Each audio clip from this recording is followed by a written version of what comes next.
ఇప్పుడు మీ జుట్టు రాలడం పూర్తిగా తగ్గిపోతుంది. Prismos B fall cure miracle herbal hair oil తో.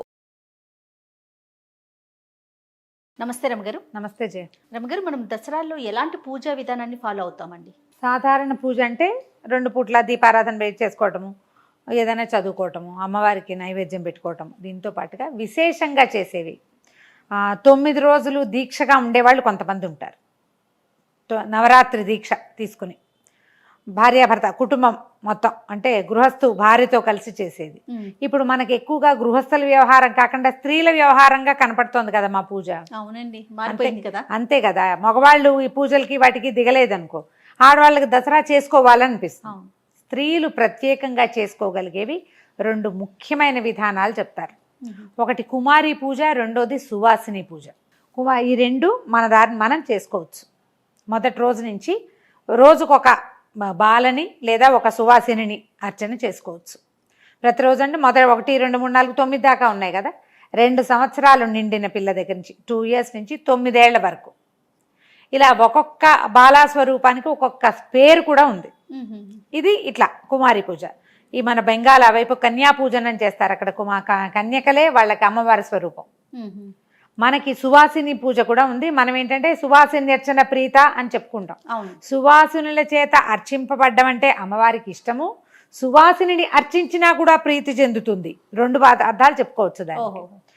ఒక సువాసిని, ఒక ముత్తైదుని అమ్మవారిగా భావించి అమ్మవారిగానే ఆమెకి అర్చన చేసి, ఎట్లా షోడశోపచారాలు చేస్తాం అట్లా షోడశోపచారాలు చేసి నైవేద్యం పెట్టి పూజ చేసుకుని కాళ్ళకి దండం పెట్టుకోవటం, ఆమెకు తాంబూలం ఇవ్వటం.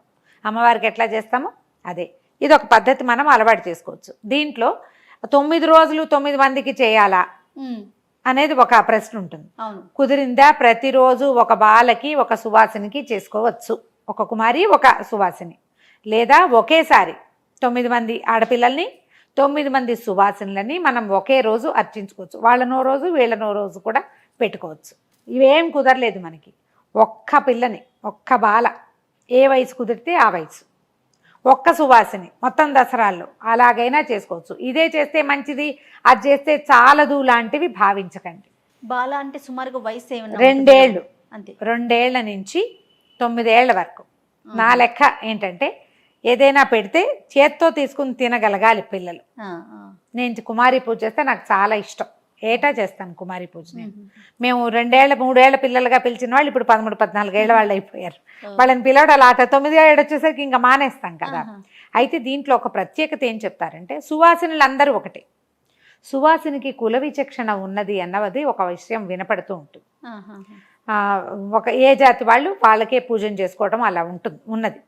కానీ బాలకి కుల విచక్షణ లేదు. ఎవరినైనా ఎవరినైనా పిలవచ్చు. నేను కూడా అలాంటివి పెట్టుకోను. అందరూ వస్తారు మా ఇంటికి. అందరూ ఎవరికి కుదిరితే వాళ్ళు పిల్లల వయసులు చూసుకుని వాళ్ళకి కావాల్సిన ఫ్రాకులో గౌన్లో కొనుక్కొచ్చుకుంటాను కూడా. ముందు ఎవరెవరికి పిల్లలు ఉన్నారో చూసుకోవటం. ఒక 3, 4 ఎక్స్ట్రా వచ్చినా పర్వాలేదు.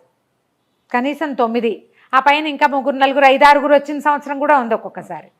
అయితే దీంట్లో ఏంటంటే ఒక్కొక్క వయసు బాలికకి ఒక్కొక్క పేరు, ఒక్కొక్క ఫలితము చెప్తారు. మొదటిది 2 ఏళ్ల పాపని కుమారి అంటారు. ఈమెకి గనక ఆ కుమారి పూజ ఆ 2 ఏళ్ల పాపకి చక్కగా పసుపు రాసి కాళ్ళకి పారాయణ పెట్టి, కుదిరితే పొద్దునే తలంటి కూడా పోయచ్చు. తలస్నానం చేయించటం మన ఇంట్లోనే, పాదాలకు పారాయణ పెట్టడం, కంటికి కాటుకు పెట్టడం, మొహాన బొట్టు పెట్టడం, బుగ్గన చుక్క పెట్టడం, చక్కగా తల దువ్వటం, ధూపం కూడా వేస్తాం. కుదిరితే కాస్త ఏ గోరింటాకో పెట్టడం, చక్కగా అమ్మాయిని పీట మీద కుదురుగా కూర్చోబెట్టి బొట్టు తాంబూలము ఇచ్చి భోజనం పెట్టడం. పిల్లలు తినగలిగే పదార్థాలు పెట్టాలని చెప్తారు. పిల్లలు సాధారణంగా అందరికీ పులిహార్లు అవి ఇష్టం, ఏవి కుదిరితే అవి, అంతే. 2 ఏళ్ల పిల్లని కుమారి అంటారు, 3 ఏళ్ల పిల్లని త్రిమూర్తి అంటారు. 2 ఏళ్ల పిల్లని కనుక ఆ కుమారి పూజ కనుక చేస్తే దారిద్ర్యం తొలుగుతుంది, శత్రునాశనం అవుతుందట. 3 ఏళ్ల పిల్లని కనుక 3 ఏళ్ల పిల్ల ఈ త్రిమూర్తికి కనుక పూజ చేస్తే ఆయుర్వృద్ధి. ఏదైనా మనకి ఆయుష్ అనారోగ్యం ఉంది, ఆయుష్ తక్కువ అని అనిపిస్తుంది, ఏదైనా మనకి గ్రహపీడలు ఉన్నాయి, వాటి వల్ల మారక ఉంది అని చెప్తారు. అలాంటి వాళ్ళు ఈ 3 సంవత్సరాల బాలికని అమ్మవారిగా భావించి, త్రిపుర సుందరిగా భావించి పూజ చేస్తే కనుక ఆయుష్ వృద్ధి అవుతుందంటారు. 4 ఏళ్ల పాపని కళ్యాణి అంటాం. ఆ పాపని గనక పూజిస్తే విద్య, వినయము, రాజభోగాలు లభిస్తాయి. 5 ఏళ్ల పాపని రోహిణి అంటారు. ఈ రోహిణిని గనక అర్చిస్తే 5 years పాప ఆమెను అర్చిస్తే రోగనాశనం, ఏదైనా అనారోగ్యంతో ఉన్నవాళ్ళు, తరచుగా జబ్బు పాలయ్యేవాళ్ళు ఈ 5 సంవత్సరాల పాపను కనుక అర్చిస్తే ఈ రోగనాశనం జరుగుతుంది, జబ్బులు తగ్గిపోతాయట. ఇలాంటిది ఉందా అంటే మనకి ఇవన్నీ కూడా దేవి భాగవతంలో చెప్పబడ్డాయి జయ. వివరంగా ఈ వయసు పిల్లని అర్చిస్తే ఇది వస్తుంది అని. వాళ్ళు ఈ 10 ఏళ్ల 9-10 ఏళ్ల దాకా పిల్లలకి ఏం ప్రపంచం తెలియదు. దైవిక శక్తి వాళ్ళల్లో కూడు కట్టుకుని ఉంటుంది. పిల్లలు దైవ స్వరూపులుగా ఉంటారు. వయసు పెరిగే కొందికి మానవ లక్షణాలు వచ్చేస్తాయి. అదే కదా, ఆ లోపల ఎట్లా ఉంటారు వాళ్ళల్లో ఆ రకమైన దైవీ భావనలు ఉంటాయి. కాబట్టి వీళ్ళని అర్చిస్తే ఈ ఫలితం. 6 ఏళ్ల పాపని కాళిక అంటారు. పూర్తిగా శత్రు సంహారం చేస్తుంది. మనకి ఎలాంటి శత్రువులు ఉన్నా, ఇప్పుడు మళ్ళీ శత్రువులు అంటే వాడు ఎవడో మన మీద కత్తి దూసుకొచ్చేవాడే శత్రువు అనుకోవద్దు. మన లోపల కూడా అరిషడ్ వర్గం ఉంటుంది. ఎప్పుడు కూడా కామక్రోధ లోభమోహ మదమాత్సర్యాలు, వాటితో బాధపడుతూ ఉంటాం మనం. పిచ్చి కోపం, దాన్ని ఎట్లా తగ్గించుకోవాలో తెలియదు. ఈ కాళికని పూజిస్తే అది తగ్గిపోతుంది. ఓకే, ఎంత చక్కగా ఉందో చూడు. తర్వాత 7 ఏళ్ల పాపని చండి అంటారు. చండిక ఈమె పూర్తిగా ఐశ్వర్యాన్ని ఇస్తుందట. 7 ఏళ్ల పిల్లని పాపాయిని మళ్ళీ ఇది మనవరాలు కూడా కావచ్చు. మన మన అమ్మాయికి కూతురు కొడుకు కూతురు కూడా పనికొస్తారు. సొంత పిల్లలకి కూడా అర్చన చేసుకోవచ్చు. మన పిల్ల పనికిరాదు అన్న నియమం లేదు ఇక్కడ. మన ఇంట్లో చిటిపాప అయితే దాన్ని కూడా పసుపు రాసి ఈ పాదాలు బట్టి దండం పెట్టుకోవచ్చు మనం. ఈ రోజు ఈ 10 రోజుల్లో మనం ఏ రోజు ఈ పాపకి కేటాయించుకున్నామో ఆ రోజుకి. 8 ఏళ్ల పాపని శాంభవి అంటారు. ఈమెకి ఏంటంటే మనం సంవత్సరం అంతా చేసిన ఉపాసన ఉంటుంది కదా, దానికి ఫలితాన్ని ఇస్తుంది. ఏడాదంతా మనం ఏదో పూజ చేసుకుంటాం. ఉగ్ర తపస్సుకి ఫలితం ఇచ్చేది శాంభవి మాత. ఈ శాంభవి వయసులో 8 ఏళ్ల వయసులో ఉన్న పిల్లల్ని కనుక అర్చిస్తే సంవత్సర ఉపాసన ఫలితాన్ని మనం పొందగలుగుతాం. ఇక చివరిది 9 ఏళ్ల పాప దుర్గా లేదా సుభద్ర అంటారు.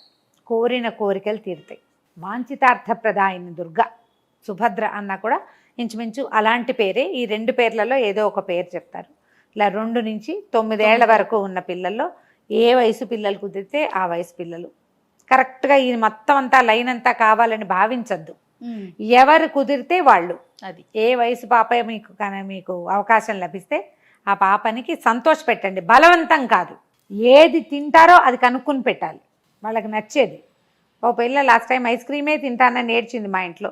దానికి ఎలాగోలాగా ఇంత పులిహార పెట్టి ఐస్ క్రీమ్ పెట్టాం చివరికి. ఏం చేస్తాం, అది ఏడుస్తుంటే అదే కదా పెట్టేసాం ఐస్ క్రీము. ఇక అంతే సంగతులు. కుమారి పూజ చేయండి. ఒక్క పాపాయినైనా సరే ఈ దసరాల్లో అర్చన చేసుకోవచ్చు. మీ ఇంట్లో చిట్టుపిల్ల 2 ఏళ్ళు దాటిన పిల్లుంటే చక్కగా తలంటి పోసి కాస్త ధూపం వేసి తలార్చి బొట్టు కాటుగా పెట్టి పాదాలకు పసుపు రాసి పారాయణ పెట్టి ఈ రోజున ఆమెను అమ్మగా భావించి తనకు నచ్చే వస్త్రాలు ఏమైనా ఇవ్వటం, మేము అలంకరణ సామాగ్రి కూడా ఇవ్వచ్చు. బొట్టు బిళ్ళలు, రబ్బర్ బ్యాండ్లు, జళ్ళకు పెట్టుకునేవి, మొహాన్ పెట్టుకునేవి, తర్వాత నెయిల్ పాలిష్లు, నేను అవన్నీ కొంటాను జయ. అవునండి, కాటుక, బొట్టు కాటుక అవన్నీ కొంటాను. తర్వాత గోరింటాకులు, ఇంకా ఏవేవి అలంకరణ సామాగ్రి, బాలిక అలంకరణకి ఎన్ని సామాన్లు ఉపయోగపడతాయో అవన్నీ కూడా ఆ పిల్లలకి మనం ఇవ్వచ్చు. ఇలా మనం కుమారి పూజ చేసుకోవచ్చు. ఏ అలవాటు చేసుకుంటే ఎవ్రీ ఇయర్ చేసుకోవచ్చు. అంతే. మన అర్చనలో రకరకాల చేస్తాం కదా, అందులో భాగంగా ఇది కూడా చేసుకోవచ్చు. అవకాశాన్ని బట్టి ప్రయత్నం చేసుకోండి. ఒకవేళ సువాసిని పూజ అంటే మన ఇంట్లో మన అత్తగారు. ఇందులో ఒక నియమం చెప్పాలమ్మా. సువాసిని పూజ చేసుకునే వాళ్ళు బయట తాంబూలాలు ఇచ్చేటప్పుడు ఇంట్లో ఉన్న అత్తగారికి మొదటి తాంబూలం ఇవ్వాలి, లేదా చివరి తాంబూలమైన. మీ ఇంట్లో ఉన్న పెద్దవాళ్ళకి దండం పెట్టకుండా, మీ ఇంట్లో ఉన్న సువాసినికి బొట్టు పెట్టకుండా మీరు ఎవరికి పెట్టినా ఫలితం లభించదు. ఒకవేళ వాళ్ళు పెద్దవాళ్ళు కాకపోతే దండం ఇంకంతే. కానీ ఇంట్లో ఉన్నప్పుడు వీళ్ళని వదిలి ఇంకోళ్ళని పిలుచుకురాకూడదు. బాగుంది. వాళ్ళు వస్తే వాళ్ళకి చేసుకోండి, వీళ్ళకి కూడా చేసుకోవాలి. వీళ్ళని వదలకూడదు. కోడళ్ళకి కానీ, కూతుళ్ళని కానీ, అత్తగారిని, అమ్మని, తోడికోడల్ని, ఆడబడుచుని వదిలిపెట్టి మీరు ఎవరికి చేసినా సరే మీ ఇంట్లో ఉన్న లక్ష్మిని వదిలిపెట్టకూడదు. అంతే, ఫలితం ఉండదు. అది చాలా తప్పు. మీరు ఇలాంటి విశేషమైన అర్చనలు చేసుకునేటప్పుడు మీ ఇంట్లోపల కొలువు ఉన్నటువంటి సువాసిని వదిలిపెట్టకండి, మానేయకండి. ఇది ఒకటి నియమంగా ఉంచుకోవాలి. దానికోసం మీరేం చేయాలమ్మా, మానవ సంబంధాలు పెంపొందించుకోవాలి. అంతే అంతే. మీ వాళ్ళతో గొడవ పడకూడదు. పండగ రోజుల్లో ఎవరితోటి పోట్లాడకండి, గొడవ పడకండి, వాదనకి దిగద్దు, దుర్భాషలాడద్దు. మీరు 100 సార్లు లలితా సహస్రనామం చేసినా కూడా ఒక్క దురుసు మాట, ఒక్క తప్పు మాట, ఒక్క పెద్దల నింద దాని మొత్తాన్ని పోగొట్టేస్తుంది. అలాంటివి చేయబోకండి. తప్పకుండా పండగ చక్కగా శ్రద్ధగా నేను చెప్పిన కుమారి పూజ, సువాసిని పూజ అవకాశాన్ని బట్టి చేసుకోండి.